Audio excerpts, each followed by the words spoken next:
She looked straight into my eyes. She smiled the same way she always had. Soft, warm, familiar.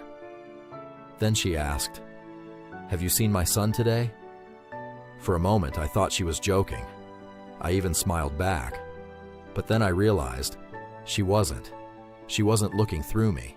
She was looking at me. And somehow, she couldn't see that I was the son she was searching for. I wish I could tell you that was the hardest moment. It wasn't. The hardest part came a few seconds later, when I had to decide whether to remind her who I was, or simply sit beside her and let her feel safe. This is not just my mother's story. It's the story of thousands of families who wake up one day to find that love has to learn a new language. If you're watching this because someone you love is changing in front of you, I want you to know something before we go any further. You are not alone, and neither was she. My mother wasn't always like this. She was the kind of person who remembered everyone's birthday, not because she wrote them down, but because she carried people in her mind the way other people carry photographs. She could tell a story she'd heard 20 years earlier without missing a single detail. The color of the tablecloth, the song playing in the background, the joke my uncle told badly and told anyway, every single time, at every single family dinner. She knew exactly how I like my coffee before I even knew myself. 2 sugars, a little milk, never too hot. She'd have it waiting by the time I came downstairs, like she'd read my morning mood through the ceiling. She carried our family through ordinary days with a quiet kind of strength that no one noticed until it began to fade. I remember her humming while she cooked, always the same 3 or 4 songs, the ones from her childhood radio, the ones she never explained but never forgot either. I remember her handwriting on grocery lists, small and slanted, the same handwriting she used to sign my school permission slips. She was the one who remembered which neighbor was recovering from surgery, which cousin was struggling at work, which old friend needed a phone call on a hard anniversary. She held the whole map of our family's emotional life in her head, effortlessly, the way you hold your own name. My father used to joke that she was the family's memory keeper. He said it like a compliment, and it was. None of us knew yet how literal that would become, or how much we would have to learn to become hers, piece by piece, memory by memory. Every Sunday, our whole family gathered at her table. Cousins, grandchildren, neighbors who had somehow become family over the years. She never once forgot who took their coffee black, who was allergic to shellfish, who needed a little extra kindness that particular week because of something going on at home. She noticed everyone. She held everyone. That was simply who she was, so completely and so quietly that none of us thought to call it a gift until it started slipping away. At first, the changes were almost invisible. She misplaced her keys, but everyone misplaces their keys. She forgot a dentist appointment, but everyone forgets an appointment sometimes. She repeated the same question twice in one conversation, then 3 times. She asked me on a Tuesday what I'd had for lunch, and again 20 minutes later, in exactly the same words, with exactly the same curiosity, as if she'd never asked at all. My father noticed she'd started leaving the stove on. Just once, he told himself, then twice. Then he stopped telling himself it was nothing. One afternoon, she called me to ask for a recipe she had taught me, a recipe she had made from memory for 30 years, one she never once needed to write down.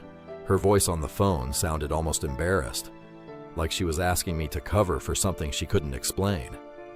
Then there was the drive to my aunt's house, a drive she had made 1,000 times, on roads she could have navigated with her eyes closed. She called me from the side of the road, her voice trying so hard to sound calm, saying she just wanted to double-check the directions. I could hear in the silence between her words that she had no idea where she was. We laughed. We blamed stress. We blamed her age. We told ourselves everyone forgets things sometimes, because accepting another possibility felt far more frightening than any forgotten name or misplaced set of keys. My brother was the first to say the word out loud. We were sitting in his car outside our parents' house, engine off, neither of us ready to go inside. "I think we need to talk to someone," he said. I remember feeling almost angry at him for saying it, not because he was wrong, but because saying it made it real. My father resisted longer than any of us. He'd spent 40 years being the one who fixed things, who solved problems, who made hard situations manageable through sheer will. This was not a problem he could fix by trying harder, and I think some part of him knew that before the rest of us did. "She's just tired," he'd say. "She's just stressed. She'll be fine once things settle down." Looking back, I understand now that denial isn't stupidity. It isn't stubbornness either. It's love, trying to protect itself from something it isn't ready to carry yet. It took another 6 weeks. 6 weeks of small, quiet, accumulating moments before we finally sat together as a family and admitted that something was happening to our mother that none of us could outlove or outwait. My aunt, who lived 3 states away and only saw her twice a year, was the one who finally said it plainly on a phone call none of us wanted to have. Distance had given her a kind of clarity the rest of us couldn't afford. "You've all been standing too close to see it," she said. "I saw it the moment she opened the door." None of us argued with her. We just went quiet, because we knew she was right. The neurologist's office was smaller than I expected. Quiet, beige walls, a box of tissues placed a little too deliberately on the corner of the desk, like the room already knew how this conversation would go. The doctor spoke gently. He explained what Alzheimer's disease does to the brain, how it gradually affects the areas responsible for forming new memories first, while older, deeply rooted memories and the attached to them often remain reachable much longer. He explained that this is why she could still hum a song from 1962, but couldn't remember what she'd eaten for breakfast that same morning. He explained that there is no single test that confirms it alone, that diagnosis comes from a combination of cognitive assessments, medical history, and ruling out other causes, and that an early diagnosis, while painful, actually gives families more time to plan, adapt, and make decisions together while she could still take part in making them herself. My mother sat through most of it in silence, her hands folded in her lap the way they always were in church. When the doctor finally paused, she asked only one question. "Will I still know my family?" He didn't rush his answer. He told her the truth gently, that things would change, but that the people who loved her would find new ways to stay close, for as long as there was a way to reach her. She nodded, the way she used to nod at difficult news her whole life, like she was already deciding how she would carry it. I remember hearing every word, and understanding almost none of them. Not because they were complicated, because they were happening to my mother. The drive home was silent, not because we had nothing to say, but because our lives had just been divided into 2 parts. Everything before that day, and everything after. Little by little, our home changed. Labels appeared on cabinets, plates, cups, towels, small paper signs in my father's careful handwriting, taped a little crooked, because his hands weren't quite steady that week either. A whiteboard calendar went up in the kitchen, the day's date written in thick marker every single morning, sometimes by my father, sometimes by me when I visited, once even by her in her own hand, on a good day that we all silently treasured and never mentioned out loud, afraid that saying it might somehow make it disappear. Routines became lifelines. Breakfast at the same time, the same chair by the window, the same short walk around the block every afternoon, because we learned that unfamiliar changes in her day could unsettle her far more than we expected. My father learned to answer the same question for the 5th time in an hour, with the same patience he had the first time. My brother learned to stop correcting her when she got a detail wrong, and instead to follow wherever her story was going, like a passenger letting someone else choose the road. I learned that caring for someone with Alzheimer's isn't about correcting every forgotten fact.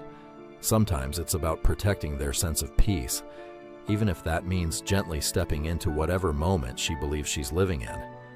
Some days she remembered breakfast, but not lunch. Other days she remembered songs from her childhood, but couldn't remember what month it was. We stopped trying to predict which day we would get. We just learned to meet the one in front of us, again and again, without complaint. My father eventually agreed to let a home health aide come twice a week, though it took months of gentle convincing. He'd always believed love meant doing everything yourself. It took him a long time to understand that accepting help was its own kind of love, one that let him have the energy, at the end of each day, to simply sit beside her instead of collapsing from exhaustion. We also found a small caregiver support group at the community center, a room full of strangers carrying the same quiet weight. And for the first time in months, none of us felt entirely alone in it. There were beautiful moments too, moments that reminded us she was still there, just harder to reach. She would hear an old song on the radio and quietly sing every word, note for note, without hesitating once, as if the melody had carved its own permanent path in her mind that nothing could erase. She would smell fresh bread from the oven and immediately tell a story from 50 years ago, complete with names and places we'd never even heard before, memories so old they had outlasted almost everything newer. She would laugh, really laugh, at one of my terrible jokes, exactly the way she always had, head tilted back, eyes closed for a second, gone for just a moment somewhere happy. And when my youngest niece visited, barely 5 years old and unaware that anything was wrong, my mother would light up in a way we hadn't seen in months. Children, it turned out, didn't need her to remember their names to feel loved by her. They simply climbed into her lap, and she simply held them, and for a little while, nothing else mattered to either of them. Those moments never lasted long, but they lasted long enough to remind me that love survives in places memory sometimes cannot reach, long enough to remind all of us why we kept showing up, even on the hardest days, even when showing up gave us nothing back but the chance to try again tomorrow. Then came the afternoon I will never forget. She looked at me with complete kindness, no fear, no confusion, just curiosity. And she asked, "Have you seen my son today?" I felt my heart stop. Every instinct told me to say, "Mom, it's me." But another part of me understood something I had been learning all along.